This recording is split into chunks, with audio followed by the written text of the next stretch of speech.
किसी मित्र ने पूछा है कि मेरी आइडेंटिटी क्या है? ये सोच-सोच कर मैं अ, परेशान हो जाता हूँ कि मेरी आइडेंटिटी क्या है?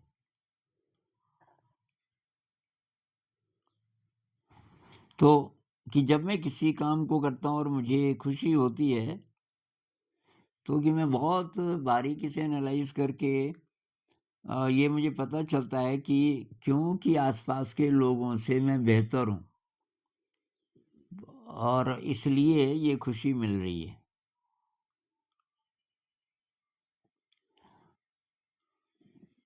तो मैं जो भी काम करता हूँ, जब तक मैं सामने वाले से श्रेष्ठ हूँ, तो तभी तक मुझे खुशी मिलती है।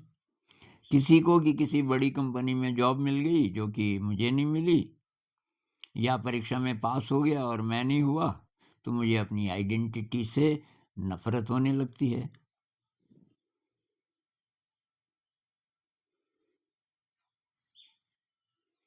तो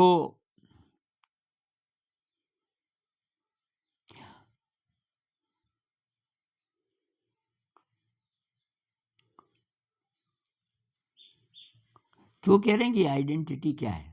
बेसिकली आइडेंटिटी मतलब मेरी अपनी डेफ़िनिशन, मेरी पहचान। और गहराई से बोलें तो मैं कौन हूँ?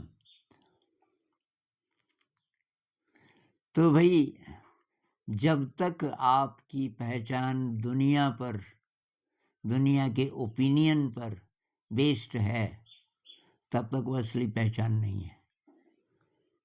तब तक वो आपकी नकली आइडेंटिटी है। आपकी असली आइडेंटिटी क्या है?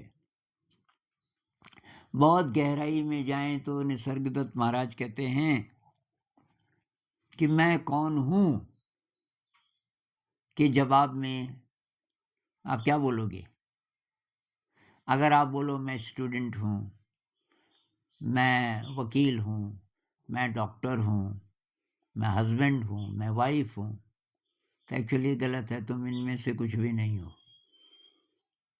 अगर कोई विशेषण यूज़ करो, मैं इंटेलिजेंट हूँ, मैं स्टूपिड हूँ, मैं होपलेस हूँ, मैं फेल्योर हूँ, मैं ब्रिलिएंट हूँ, ये भी नहीं।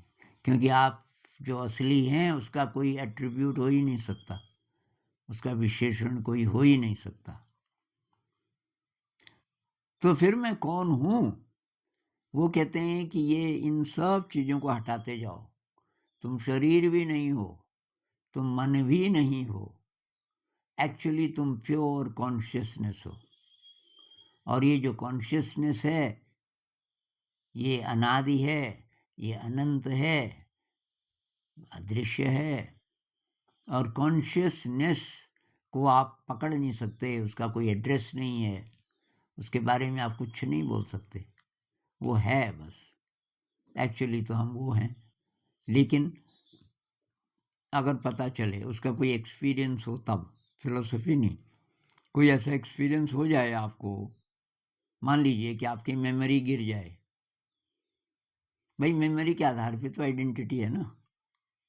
मैं बोलूँ भई मैं आनंद द्विवेदी हूँ, अच्छा जी, और अगर मेरे अंदर थोड़ा-थोड़ा अहंकार आने लग गया तो मैं बोल सकता हूँ मैं राइटर हूँ, मैंने किताबें लिखी हैं और मैं टीचर हूँ और वगैरह-वगैरह। तो ये जो भी मेरी डेफ़िनिशन है, ये मेमोरी पे आधारित है ना।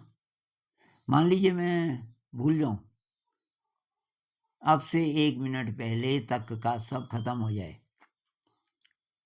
अचानक कोई पूछे, तुम्हारी आइडेंटिटी क्या है? मतलब तुम कौन हो? अब मैं कुछ बोल ही नहीं सकता, मैं अपना नाम भी भूल गया। मैंने ज़िंदगी में कुछ भी किया हो, वो सब मैं भूल गया। ब्लैंक, एकदम खाली, मैं कुछ भी नहीं बोल पाऊँगा। बल्कि मैं हूँ भी कि नहीं, ये भी कहना मुश्किल हो जाएगा।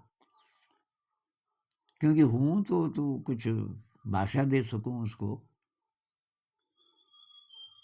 तो ऐसा कोई अनुभव हो जाए तब पता चलता है कि यार ये सब काम चला हुआ है, आर्बिट्रेरी है, जितनी हमारी डेफिनेशंस हैं ये सब काम चला हुआ है। अच्छा, अब थोड़ा सा ज़्यादा प्रैक्टिकल बात करते हैं तो कबीर साहब कहते हैं, जब तक नाता जगत से तब तक भक्ति न होए।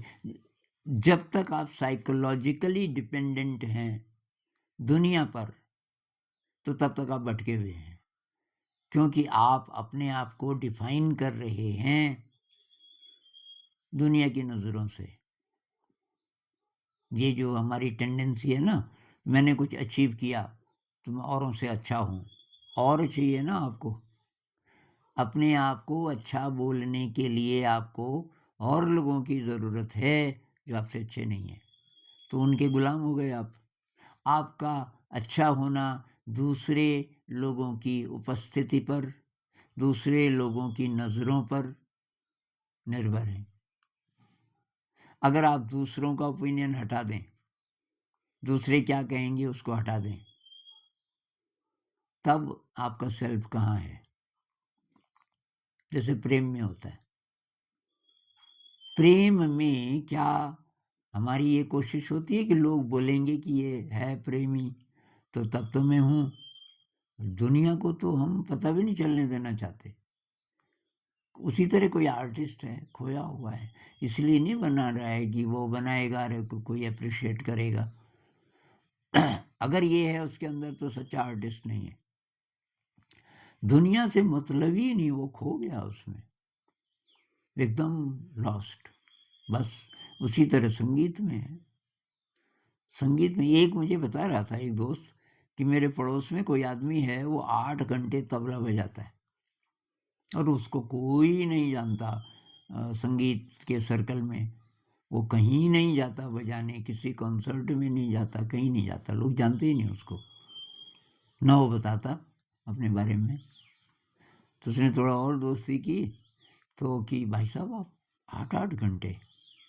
कहता यार बस इसी में मज़ा आता है मुझे, और कुछ नहीं मेरा, बस जितना भी खाली टाइम है। बहुत कमाल का तबला कि आप कहीं नहीं बजाते उसमें, कि मेरे को मज़ा नहीं आता फिर वो दूसरे लोगों के सामने, और वो बात नहीं होती कि मैं डूब नहीं पाता। यहाँ तो मेरी मर्जी है, मैं कितनी देर बजाऊँ, कैसा बजाऊँ। ऐसे भी कलाकार हैं। तो जब आप अपने हिसाब से जीना चाहते हैं, जीने लग जाते हैं अपनी तरंग में, तब कोई फ़र्क नहीं पड़ता कि लोग क्या कहें, लोग क्या कहेंगे। तो वो तब आप सही दिशा में हैं। तो हमारी आइडेंटिटी क्या है? तो फ़िलहाल मैं ये कह सकता हूँ कि भई दुनिया को दूर रखो उससे। आपकी जो भी पहचान है, जो भी आपकी डेफ़िनिशन है अपनी, उसकी छानबीन करो। आपकी नज़र में जितना-जितना है वो ठीक है। दुनिया की नज़र को हटा दो उसमें से। दुनिया क्या बोल रही है आपके बारे में?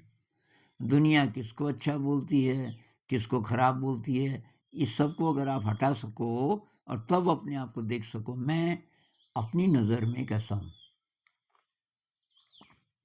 वो असली डेफिनेशन होगी आपकी, अपनी नज़र में।